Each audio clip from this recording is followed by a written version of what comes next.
Saudi അറേബ്യയിലെ പരിപാവനമായ നഗരമാണ് Mecca. Saudi അറേബ്യയിലെ പരിപാവനമായ നഗരമാണ് മക്ക. നമ്മുടെ നബി മുഹമ്മദ് സ്വല്ലല്ലാഹു അലൈഹി വസല്ലമ തങ്ങൾ ജനിച്ചതും വളർന്നതും ഇവിടെയാണ്. നബി സ്വല്ലല്ലാഹു അലൈഹി വസല്ലമ തങ്ങൾ ജനിച്ചതും വളർന്നതും ഇവിടെയാണ്, മക്കയിലാണ്. മക്ക ചിത്രത്തിന്റെ മധ്യത്തിൽ കാണുന്നതാണ് പ്രസിദ്ധമായ കഅബ ഷരീഫ. പരിശുദ്ധ മക്കയില് ആണെന്ത് കഅബ ഷരീഫ. അപ്പൊ കഅബ ഷരീഫയുടെ ചിത്രമാണ് നമുക്കിവിടെ കാണിച്ചത്. ഈ ചിത്രത്തിന്റെ മധ്യത്തിലുള്ള ഇതാണ് എന്ത് പ്രസിദ്ധമായ കഅബ ഷരീഫ. ഏക ഇലാഹായ അള്ളാഹുവിന് ഇബാദത്ത് ചെയ്യാനായി ഭൂമിയിൽ ആദ്യമായി സ്ഥാപിക്കപ്പെട്ട വിശുദ്ധ ഭവനമാണ് കഅബ. കഅബ എന്താണ്? എന്താ കഅബ? ഏക ഇലാഹായ അള്ളാഹുവിന് ഇബാദത്ത് ചെയ്യാനായി ഭൂമിയിൽ ആദ്യമായി സ്ഥാപിക്കപ്പെട്ട വിശുദ്ധ ഭവനമാണ് കഅബ. എന്താണ് കഅബ എന്ന് വെച്ചാൽ മനസ്സിലാക്കുക. അള്ളാഹുവിന് ഇബാദത്ത് ചെയ്യാൻ വേണ്ടിയിട്ട് ഭൂമിയിൽ ആദ്യമായി സ്ഥാപിക്കപ്പെട്ട വിശുദ്ധ ഭവനമാണ് കഅബ. മനസ്സിലാക്കുക. പരിശുദ്ധ ഹജ്ജും ഉംറയും നിർവഹിക്കാൻ ലോകത്തിന്റെ എല്ലാ ഭാഗത്തു നിന്നും മുസ്ലിങ്ങൾ എത്തുന്നത് മക്കയിലാണ്. ഹജ്ജും ഉംറയും നിർവഹിക്കാൻ മുസ്ലിങ്ങൾ എത്തുന്നത് എവിടെയാണ്? മക്കയിലാണ്. ഹജ്ജിനും ഉംറക്കും മുസ്ലിങ്ങൾ പോകും അല്ലെ? എവിടേക്കാണ്? മക്കയിലേക്കാണ് പോകുന്നത്. ഹജ്ജും ഉംറയും നിർവഹിക്കാന് ലോകത്തിന്റെ എല്ലാ ഭാഗത്തു നിന്നും മുസ്ലിങ്ങള് പോകുന്നത് മക്കയിലേക്കാണ്. ഇബ്രാഹിം നബി അലൈഹിസ്സലാം അള്ളാഹുവിന്റെ കൽപ്പന പ്രകാരം തന്റെ പത്നി ഹാജറ ബീവി റളിയല്ലാഹു അൻഹായെയും മകൻ ഇസ്മായിൽ നബി അലൈഹിസ്സലാമിനെയും കൊണ്ടുവന്ന് താമസിപ്പിച്ചത് ഇവിടെയാണ്. ഇബ്രാഹിം നബി അലൈഹിസ്സലാം പ്രിയ പത്നി ഹാജറ ബീവി റളിയല്ലാഹു അൻഹായെയും മകൻ ഇസ്മായിൽ നബി അലൈഹിസ്സലാമിനെയും കൊണ്ടുവന്ന് താമസിപ്പിച്ചത് എവിടെയാണ്? പരിശുദ്ധ മക്കയിലാണ്. പരിശുദ്ധ മക്കയിലാണ് ഇബ്രാഹിം നബി അലൈഹി ഇസ്ലാം താമസിപ്പിച്ചത്. അന്ന് ദാഹജലത്തിനായി ഇസ്മായിൽ അലൈഹിസ്സലാം കരഞ്ഞു. കാലിട്ടടിച്ച സ്ഥലത്ത് ഉറവയെടുത്ത പുണ്യജലമാണ് മാഉ സംസം. എന്താണ് മാഉ സംസം? ഇസ്മായിൽ അലൈഹിസ്സലാം ദാഹജലത്തിനായി കരഞ്ഞു. കാലിട്ടടിച്ച സ്ഥലത്ത് ഉറവയെടുത്ത പുണ്യജലമാണ് മാഉ സംസം. സംസം വെള്ളം, വെള്ളം, മാഉ സംസം. മക്ക നഗരത്തിന് ബക്ക എന്നും ഉമ്മുൽ ഖുറ എന്നും പേരുണ്ട്. മക്ക നഗരത്തിന് ബക്ക എന്നും ഉമ്മുൽ ഖുറ എന്നും പേരുണ്ട്. അപ്പോ മനസ്സിലാക്കാം മക്കയുടെ മറ്റു പേരുകൾ. മക്കയുടെ മറ്റു പേരുകൾ നമുക്ക് ഓപ്ഷനില് ബക്ക എന്ന് തരാം. അപ്പൊ നമുക്ക് എടുത്തെഴുതാൻ കഴിയണം. ഉമ്മുൽ ഖുറ എന്നും പേരുണ്ട്. അപ്പൊ ഏതെങ്കിലും ഒന്നൊക്കെയാണ് വരിക. അപ്പൊ മനസ്സിലാക്കാം, മാച്ച് ചെയ്യാൻ വരാം. ബക്ക മക്കയിലേക്ക്, മക്ക ബക്കയിലേക്ക്, ഉമ്മുൽ ഖുറ എന്നൊക്കെ പേരുകളുണ്ട് മക്ക നഗരത്തിന്. മക്ക നഗരത്തിന് പറയപ്പെടുന്ന മറ്റു പേരുകൾ ഏതൊക്കെ ചോദ്യമായിട്ടും വരാം. ബക്ക എന്നും ഉമ്മുൽ ഖുറ എന്നും പേരുണ്ട്. അപ്പോ പാഠം നന്നായി മനസ്സിലാക്കുക. ഈ തദ്രിബാത്ത് നോക്കാം. യോജിച്ചത് ചേർക്കാനാണ്. ഉമ്മുൽ ഖുറ, ഉമ്മുൽ ഖുറ നമുക്ക് എന്താ എഴുതാം? മക്കത്തുൽ മുക്കറം. മക്കത്തുൽ മുക്കറമാണ് ഉമ്മുൽ ഖുറ. അപ്പൊ നമുക്ക് അവിടേക്ക് എഴുതാം. 1 എന്ന് ഞാൻ ഇവിടെ നമ്പർ ഇടാം. അപ്പൊ അത് അവിടേക്ക് എടുത്ത് എഴുതാം. ഇസ്മായിൽ അലൈഹിസ്സലാം, ഇസ്മായിൽ അലൈഹിസ്സലാം കാലിട്ടടിച്ച സ്ഥലത്ത് സംസം ഉറവ എടുത്തു. അപ്പൊ നമുക്ക് മാഉ സംസം 2, മാഉ സംസം.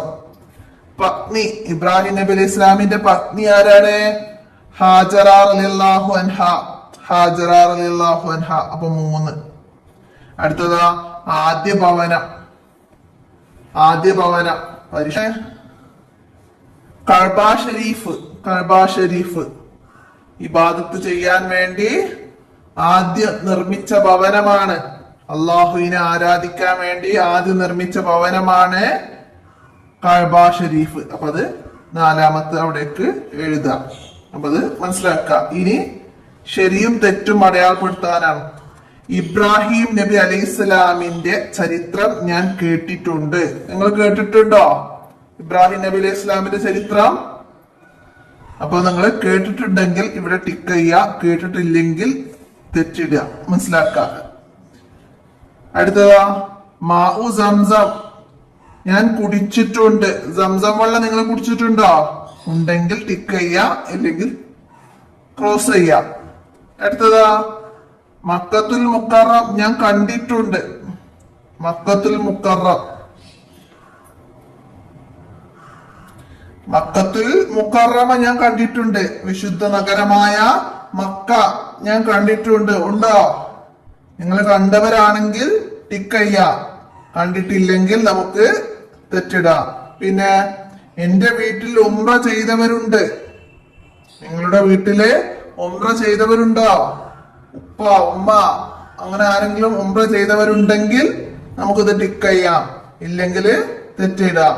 അപ്പൊ എല്ലാവരും മനസ്സിലാക്കി ചെയ്യേണ്ട വർക്കാണത്. അടുത്ത വർക്ക് എന്താണ്? പേരെഴുതാം. ഇബ്രാഹിം നബി അലൈഹി ഇസ്ലാമിന്റെ മകൻ. ഇബ്രാഹിം നബി അലൈഹി ഇസ്ലാമിന്റെ മകൻ ആരാണ്? ഇസ്മായിൽ നബി അലൈഹി സ്വലാം. നമുക്ക് അവിടേക്ക് എഴുതാം. അടുത്തതാ ഇസ്മായിൽ നബി അലൈഹി ഇസ്ലാമിന്റെ മാതാവ്. ഇസ്മായിൽ നബി അലൈഹി ഇസ്ലാമിന്റെ മാതാവ് ആരായിരുന്നു? ഹാജറ ബീവി റളിയല്ലാഹു അൻഹ. ഹാജറ ബീവി റളിയല്ലാഹു അൻഹ അവിടേക്ക് എഴുതുക. അടുത്തത് മക്കയുടെ മറ്റു പേരുകൾ. മക്കയുടെ മറ്റു പേരുകൾ എഴുതണം. മക്കയുടെ മറ്റു പേരുകളാണ് ബക്ക, ഉമ്മുൽ ഖുറ എന്നീ പേരുകളുണ്ട്. മക്ക നഗരത്തിന് ബക്ക എന്നും ഉമ്മുൽ ഖുറ എന്നും പേരുകളുണ്ട്. അപ്പൊ നമുക്ക് എക്സാമിന് തിരിച്ചു ചോദ്യം വരും. ഉമ്മുൽ ഖുറ എന്ന് പേരുണ്ട്. ഏത് നഗരത്തിനാണ്? മക്ക നഗരത്തിന്. ഉമ്മുൽ ഖുറ എന്ന് പേരുള്ളത് മക്ക നഗരത്തിന്. മനസ്സിലാക്കുക. അതുപോലെ ബക്ക എന്ന് പേരുണ്ട്. എന്തിന്? മക്ക നഗരത്തിന്. അപ്പൊ തിരിച്ചും ചോദ്യം മനസ്സിലാക്കണം. ഇനി ഉത്തരം എഴുതാനാണ്. ഉത്തരം പറയാം. ഹജ്ജും ഉംറയും നിർവഹിക്കാൻ എത്തുന്നത് എവിടെയാണ്? ഹജ്ജും ഉംറയും നിർവഹിക്കാൻ എത്തുന്നത് എവിടെയാണ്? മക്കയിലാണ്. മക്കയിലാണ്. അപ്പൊ നമുക്ക് ഒറ്റവാക്കിൽ ഉത്തരമായിട്ട് അങ്ങനെ എഴുതാം. മനസ്സിലാക്കുക. അല്ലെങ്കിൽ നമുക്ക് എന്ത് എഴുതാം? പരിശുദ്ധ ഹജ്ജും ഉംറയും നിർവഹിക്കാൻ ലോകത്തിന്റെ എല്ലാ ഭാഗത്തു നിന്നും മുസ്ലിങ്ങൾ എത്തുന്നത് മക്കയിലാണ്. മനസ്സിലാക്കിയിട്ട് പഠിക്കട്ടോ. രണ്ടാമത്തെ ചോദ്യം എന്താണ്? അള്ളാഹുവിനെ ആരാധിക്കാൻ സ്ഥാപിക്കപ്പെട്ട ആദ്യ ഭവനം ഏത്? ആദ്യ ഭവനമാണ് എന്ത്? കഅബ. അള്ളാഹുവിന് ഇബാദത്ത് ചെയ്യാൻ ഭൂമിയിൽ ആദ്യമായി സ്ഥാപിക്കപ്പെട്ട വിശുദ്ധ ഭവനമാണ് കഅബ.